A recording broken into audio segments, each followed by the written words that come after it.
दरगाह ख्वाजा मोइनुद्दीन चिश्ती अजमेरी रहमतुल्लाहि ताला अलैह चर्चे में आया। उन्होंने शिव मंदिर होने का दावा किया है। शिव मंदिर बताना।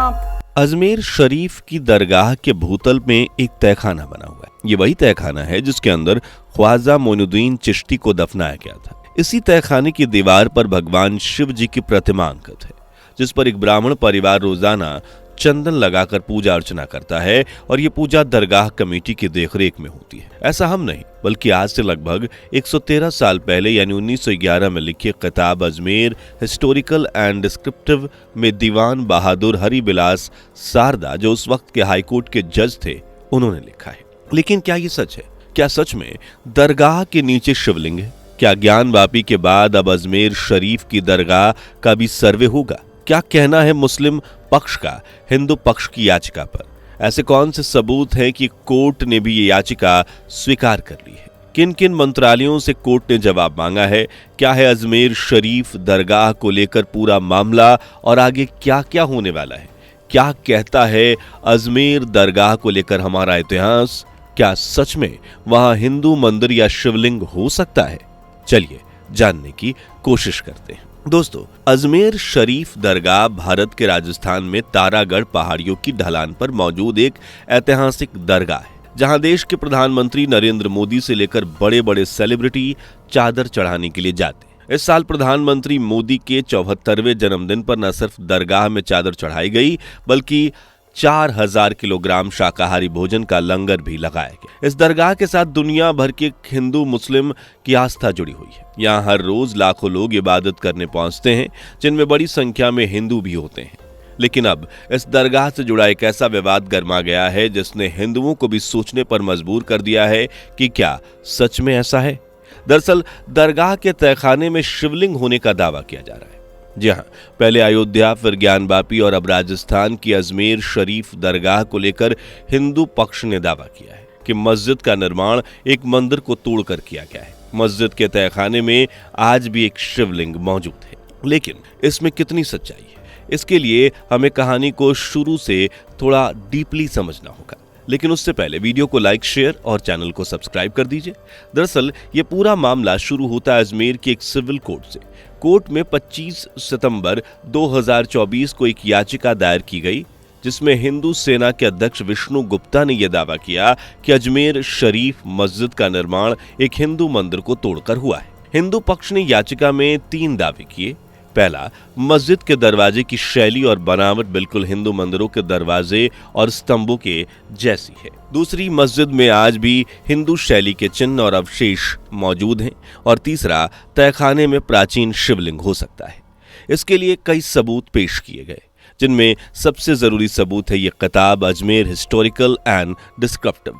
इस किताब को मोदी काल में नहीं लिखा गया, बल्कि इसे आज से लगभग 113 साल पहले यानी 1911 में लिखा गया। इसके राइटर थे हरि बिलास सारदा, जो उस वक्त के हाई कोर्ट के जज थे। किताब के पेज नंबर 90 पर लिखा है कि यहाँ एक भूमिगत मार्ग है जो तहखाने की तरफ जाता है। इसी तहखाने में ख्वाजा मोइनुद्दीन चिश्ती को दफनाया गया था। इसी तहखाने की एक दीवार पर भगवान शिव की प्रतिमा है, जिस पर हर रोज चंदन लगाया जाता है और उसकी पूजा होती है।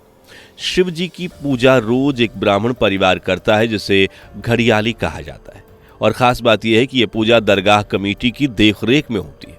हालांकि आज के समय यह पूजा नहीं होती, लेकिन 1911 में यानी कि जब यह किताब लिखी गई तब तक होती थी, जैसा कि उस किताब में लिखा गया है। इसलिए 25 सितंबर को आई इस याचिका को निचले कोर्ट ने 27 नवंबर 2024 को मंजूरी दे दी। याचिका पर मोहर लगाते हुए सिविल कोर्ट के जज मोहन चंदेल ने अजमेर दरगाह समिति, अल्पसंख्यक मंत्रालय और भारतीय पुरातत्व सर्वेक्षण यानी कि ASI को नोटिस जारी किया है और 20 दिसंबर को तीनों से जवाब मांगा है कि वो इस याचिका पर इन दावों पर क्या कहते हैं।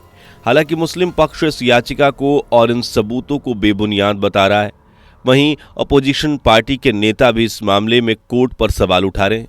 सपा नेता रामगोपाल यादव ने तो यहां तक कह दिया कि संभल और अब अजमेर का मामला ये बताता है कि इस समय छोटी अदालतों में बैठे जज भी देश के आग लगाने का काम कर रहे हैं।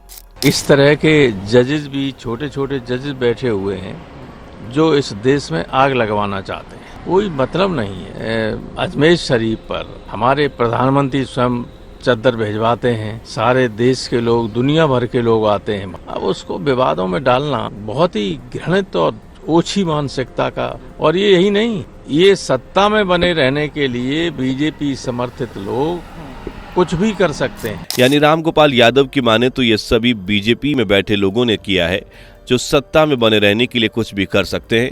खैर ये इकलौते नहीं है, बल्कि असदुद्दीन ओवैसी साहब भी कुछ ऐसी ही नारा लगा रहे हैं। दिल्ली से लॉयर्स को लाकर आपने ये केस डाला है और आप 800 साल से दरगाह, इसको बोल रहे दरगाह नहीं है, तो फिर क्या होगा फिर देश में? क्या कोई खामोश बैठ जाएगा? अब कल कोई मुसलमान जाके बोलेगा नहीं ये वर्शिप की जगह नहीं है, किसी और की, मेरी है। देश चलेगा तो संविधान से चलेगा, रूल ऑफ लॉ से चलेगा, लॉ एंड ऑर्डर मेंटेन होगा नहीं होगा, ये सब चीजें हैं। इसको तो नरेंद्र मोदी को डायरेक्टली जवाब देना पड़ेगा देश को। इसी तरह और भी कई नेता हैं जो इस मामले पर बीजेपी और कोर्ट को सवालों के कटघरे में खड़े कर रहे हैं। हालांकि ये वही नेता हैं जो ताजमहल और कुतुब मीनार जैसी याचिकाओं पर निकली कोर्ट द्वारा हिंदू पक्ष को फटकार लगाने के बाद भी खामोश थे, जबकि ये वही निचली कोर्ट थे जिन पर आज ये नेता आरोप लगा रहे हैं।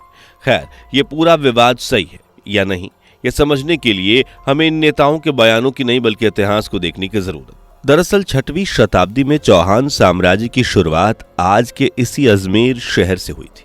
बस फर्क ये था कि उस रोज इस अजमेर नहीं बल्कि अजय मेरू शहर के नाम से जाना जाता था। ये नाम शहर के महाराज अजय राज चौहान के नाम पर रखा गया था। बाद में यही अजय मेरू अजमेर बन गया। चौहान वंश का अजमेर में शासन था। तब यहाँ कई मुस्लिम आक्रमणकारियों ने हमला कर इसे अपने कब्जे में करना चाहा था। दरअसल उस रोज भारत में चौहान साम्राज्य सबसे मजबूत डायनेस्टी हुआ करती थी, जो अजमेर सहित उत्तर भारत के ज्यादातर एरियाज पर राज करती थी। ऐसे में मुसलमान अच्छे से जानते थे कि अगर उन्होंने चौहान डायनेस्टी को खत्म कर दिया और अजमेर पर कब्जा कर लिया तो उत्तर भारत का ज्यादातर हिस्सा उनके हाथ में होगा और वो भारत में अपनी जड़ें आसानी से जमा लेंगे। इसलिए 11वीं शताब्दी में यहाँ कई युद्ध हुए, लेकिन चौहान राजाओं की बहादुरी ने मुस्लिम आक्रमणकारियों के पैर उखाड़ कर रख दिए। सिंह राजा ने कई युद्ध जीते और मुस्लिम चाहकर भी भारत में नहीं घुस पाए। इसके बाद आई 12वीं शताब्दी, जब चौहान डायनेस्टी को रूल करने का मौका पृथ्वीराज चौहान को मिला। ये वही पृथ्वीराज चौहान थे जिन्होंने मोहम्मद गोरी को तराइन के पहले युद्ध में नाकों तले चने चबाने का काम किया था। बता दें कि मोहम्मद गोरी की फौज में एक सैनिक ख्वाजा मोइनुद्दीन भी थे, जो बाद में ख्वाजा मोइनुद्दीन चिश्ती बने। इन्हीं के नाम पर अजमेर शरीफ की दरगाह बनी हुई है, क्योंकि मोइनुद्दीन चिश्ती ने इस दरगाह वाले स्थान पर आखिरी सांस ली थी, जहां उन्हें बाद में दफना दिया गया। आज अजमेर की दरगाह में उन्हीं की मजार है। लेकिन हुआ ये कैसे? दरअसल तराइन की पहली लड़ाई के बाद मोहम्मद गोरी तो भारत से चला गया, लेकिन ख्वाजा मोइनुद्दीन यहीं ठहर गए। उन्होंने इस्लाम का प्रचार प्रसार किया, लोगों को इस बारे में बताया और बड़ी संख्या में हिंदुओं को कन्वर्ट किया। हालांकि ये कन्वर्जन जोर जबरदस्ती नहीं था। उन्होंने पहले लोगों को कन्विंस किया और फिर लोग बड़ी संख्या में हिंदू से मुस्लिम बन गए।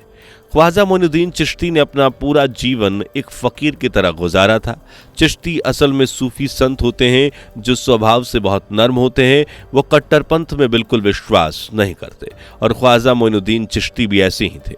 उन्होंने गरीबों की मदद की और दिल्ली से सीधा अजमेर चले गए, क्योंकि कहीं ना कहीं वो भी अजमेर को मुस्लिमों के हाथ में चाहते थे। लेकिन इस वक्त तक भी अजमेर चौहान साम्राज्य का गढ़ था। कई मुसलमानों को चौहान शासकों ने हराया, लेकिन 1192 में मोहम्मद गोरी दोबारा लौटा और इस बार हुआ तराइन का दूसरा युद्ध, जिसमें पृथ्वीराज चौहान की हार हुई और कट्टरवाद में लिपटे गोरी की जीत। यहीं से चौहान साम्राज्य का अंत और भारत में एक के बाद एक मुसलमानों का शासन शुरू हुआ। दिल्ली सल्तनत, मुगल और ना जाने कितने ही मुस्लिम शासकों ने यहाँ राज किया। लेकिन इससे पहले ही यानी चौहान साम्राज्य के दौरान ही अजमेर में जगह जगह पर कई बड़े बड़े मंदिरों को बनवाया जा चुका था और इतिहासकारों का दावा है कि इन्हीं में से एक अजमेर शरीफ भी था, जहाँ पहले मंदिर था, लेकिन बाद में मुस्लिम शासकों ने इसे तोड़कर यहाँ दरगाह बनाई, जैसा कि वो शुरू से करते आए हैं। ऐसा इसलिए भी कहा जा रहा है क्योंकि जिन मुस्लिम शासकों ने हिंदू मंदिरों को तोड़ा, बाद में उन्होंने इन्हीं जगह पर दरगाह, मस्जिद, मजार आदि का निर्माण करवाया। इसलिए आज 2024 में अजमेर शरीफ के तहखाने में शिव की प्रतिमा और शिवलिंग होने का दावा किया जा रहा है और अब ये मामला कोर्ट ने भी मान लिया है।